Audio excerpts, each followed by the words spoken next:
అందరికీ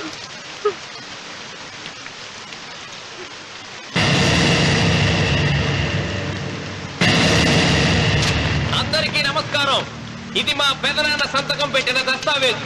అక్కడ మా నాన్న లేడు, ఇక్కడ మా పెదనాన్న లేడు. కానీ మా పెదనాన్న మా నాన్న దగ్గర 50 లక్షల డబ్బు 40 ఎకరాల పొలం తీసుకున్నాడు. ఏ లోకేశ్వరరావు చెప్పు. అవునండి, నేను సాక్షి సంతకం చేశాను. ఈ అప్పు ఎలా తీరుతుందో ఆ ధర్మాత్ముడి శవం అక్కడి నుంచి తీసేలోపు చెప్తే బాగుంటుంది. బిక్షపతి, మతుందా నీకు? ఇదేనా అడిగే సమయం? ఆయన తగలబడిపోతే ఆయనతో పాటు ఈ నిజం తగలబడిపోతుంది. మా అన్నయ్య ఆ ధర్మాత్ముడు రక్తం పంచుకు పుట్టాడు. ఏమయ్యా లోకేశ్వరరావు, మా అన్నయ్యకి మిగిలిన ఆస్తి ఏమిటి? ఈ ఇల్లు తప్ప ఏమీ మిగలలేదండి. సరే, 40 ఎకరాల కింద ఈ ఇల్లు పెట్టుకుంటాను. మిగతా 50 లక్షలు ఎలా ఇస్తావన్నయ్యా? ఏంటో నువ్వు మాట్లాడేది? మా రావుని ఒట్టి చేతులతో నడురోడ్డు మీద నిలబెడతావా? సరే, డబ్బు వద్దు, పొలం వద్దు, ఒక్కటిస్తే చాలు. ఏంటది? అది సీత దగ్గరుంది. అది ఇస్తే 50 లక్షల బాకీ రద్దు చేసుకుంటా. సీతారత్నం పుట్టింటి వాళ్ళు పెట్టిన 7 వారాల నగలున్నాయి. అవన్నీ నాకు ఇచ్చేస్తే నేను సరిపెట్టుకుంటాను.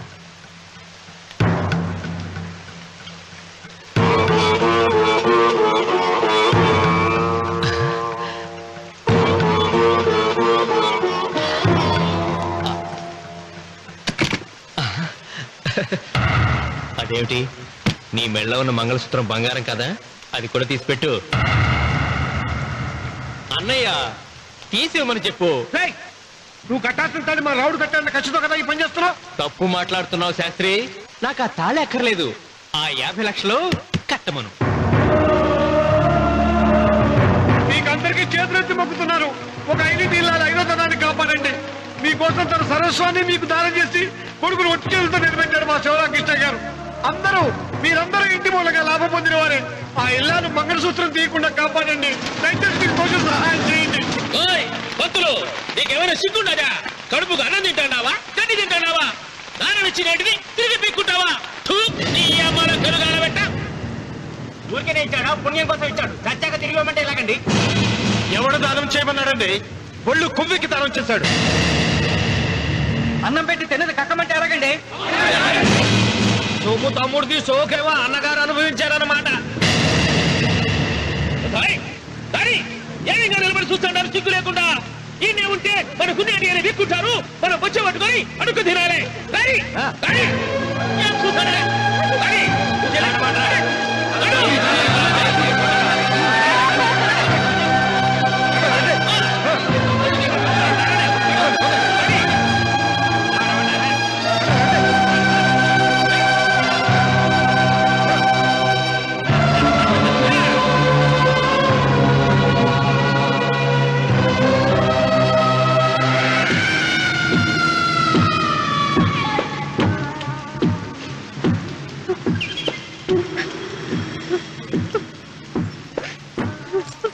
అమ్మ సీత,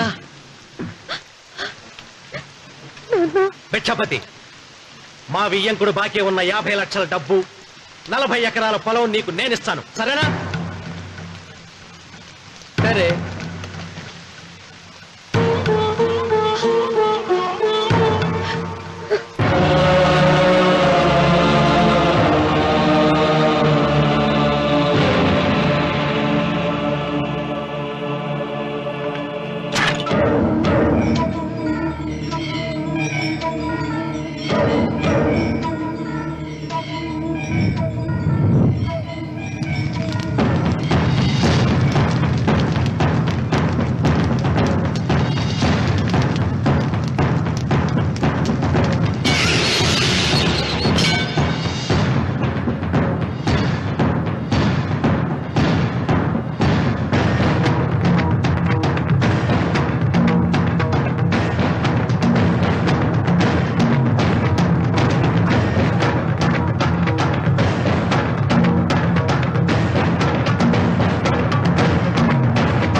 దేవుడా?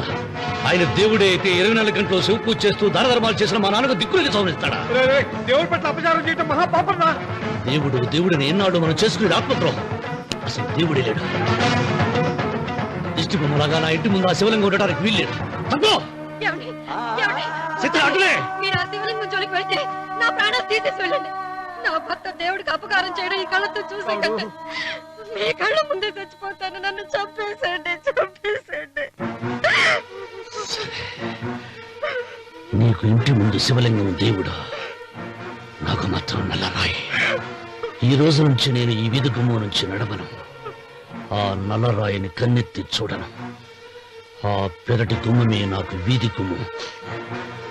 ఇది అంగీకరిస్తోంది. నువ్వు నమ్ముతున్న దిష్టి బొమ్మ కోసం కాదు, ఈ కోసం. లక్ష్మి వచ్చింది. ఇంకా సీతారామాలి. భిక్షపతి గారు తీసుకున్నది 40 ఎకరాలని, మిగతాదంతా కుట్ర అని, ఆ కుట్రలో నాకు భాగస్వామ్యం ఉందని రామన్న గారికి తెలిస్తే నన్ను చంపేస్తారండి. డబ్బు చూసేసరికి ఆశ పుట్టిందా? ఇదిగో ఈ సంగతి ఎవరికైనా చెప్పావో కోసేస్తా. ఒరే భిక్షపతి, నువ్వు నాశనం అయిపోతావురా, నాశనం అయిపోతావు.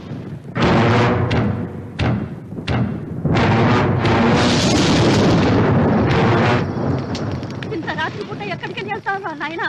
నీకు తెలియదమ్మా, తెల్లారేలోగా ఊరు వెళ్ళి పారిపోకపోతే ఆ భిక్షపతి మనల్ని చంపేస్తాడమ్మా.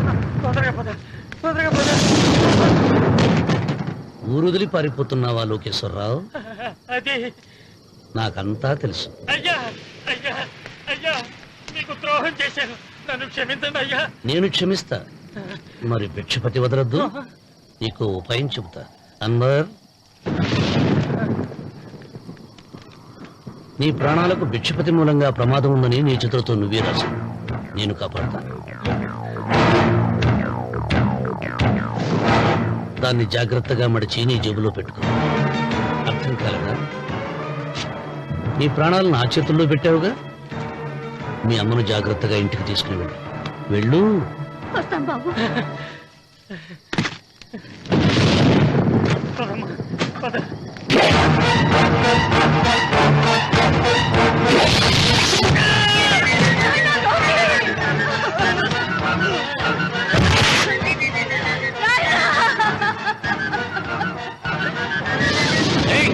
ఎడవకో, ఎడవకో.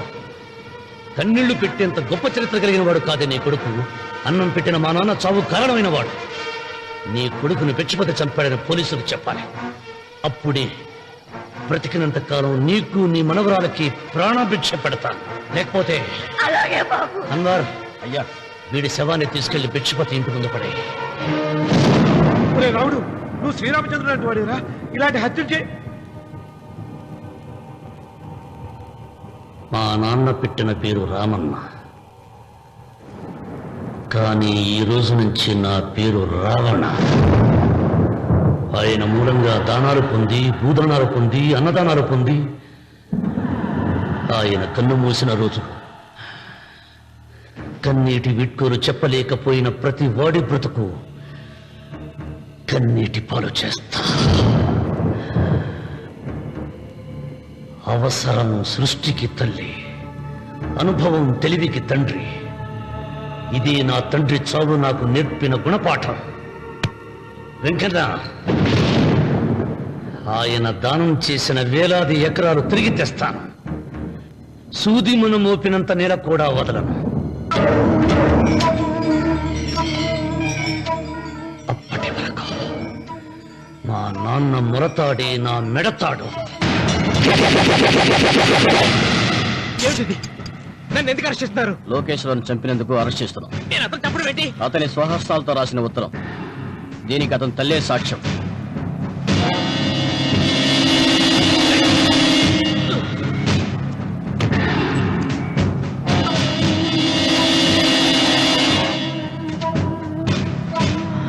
పద.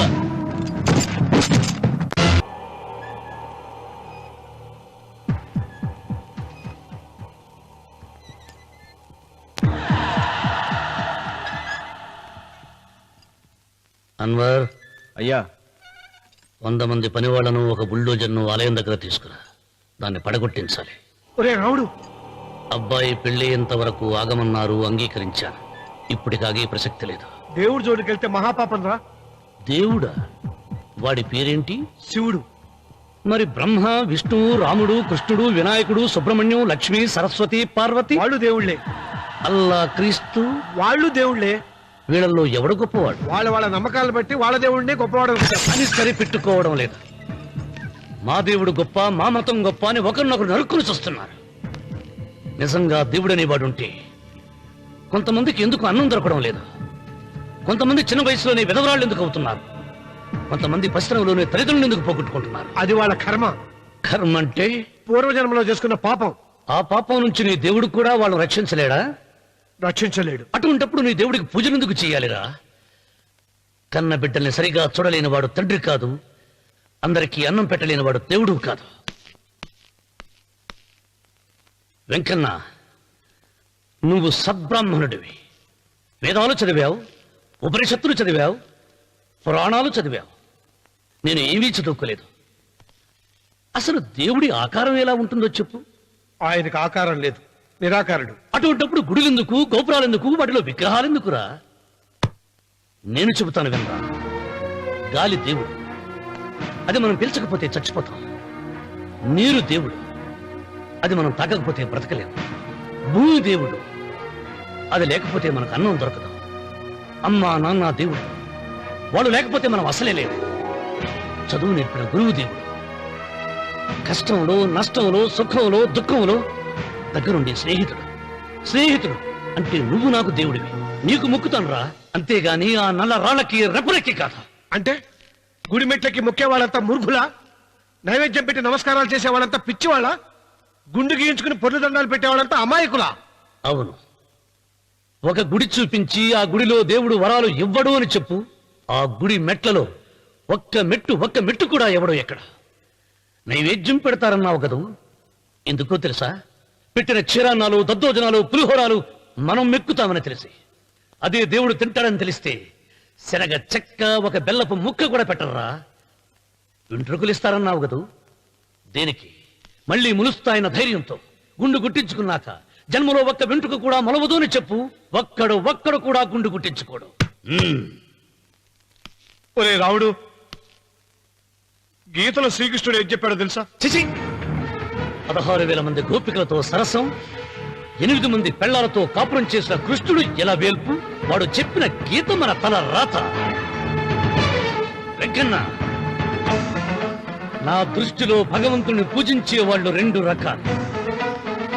భయంతో పూజలు చేసేవాళ్ళు, ఆశతో మొక్కేవాళ్ళు.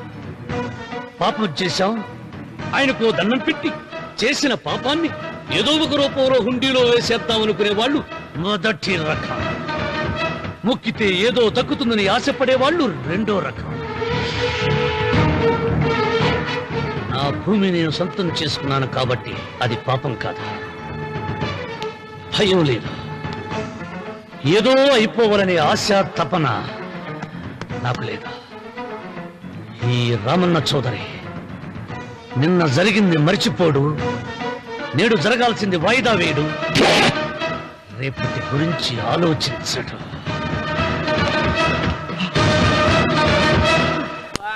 వాస్తు పురుష దేవతాభ్యో నమః.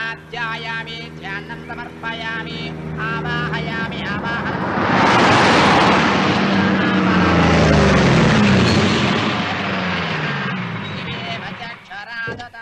రండి రామన్న చౌదరి గారు. నా పేరు వెంకట్రావు, నేను సివిల్ ఇంజనీర్ని. మీరు ఎంతో గొప్ప మనసుతో బోల్డ్ అంత పొలం పోగొట్టుకుని 6 మైళ్ళ రోడ్డు వేద్దాం అనుకున్నారు. కానీ ఇప్పుడు మీ పొలంతో అవసరం లేకుండా గవర్నమెంటే రోడ్డు శాంక్షన్ చేసింది. ఆ ఆలయం కూడా పడగొట్టక్కర్లేదండి.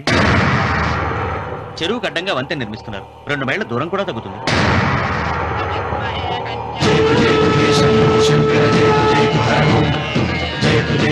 పాట వేయించడానికి నువ్వే వడివిరా, భగవంతుడే వేయిస్తాడు. అమ్మవారి ఆలయాన్ని నువ్వు తాకలేవు.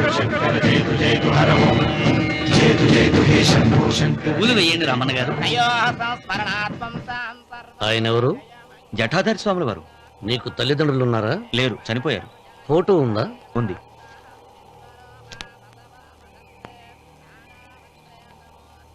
తల్లిదండ్రులను పూజించు బాగుపడతావు. జడలు నిసాలు ఉన్నవాళ్ళని కాదు.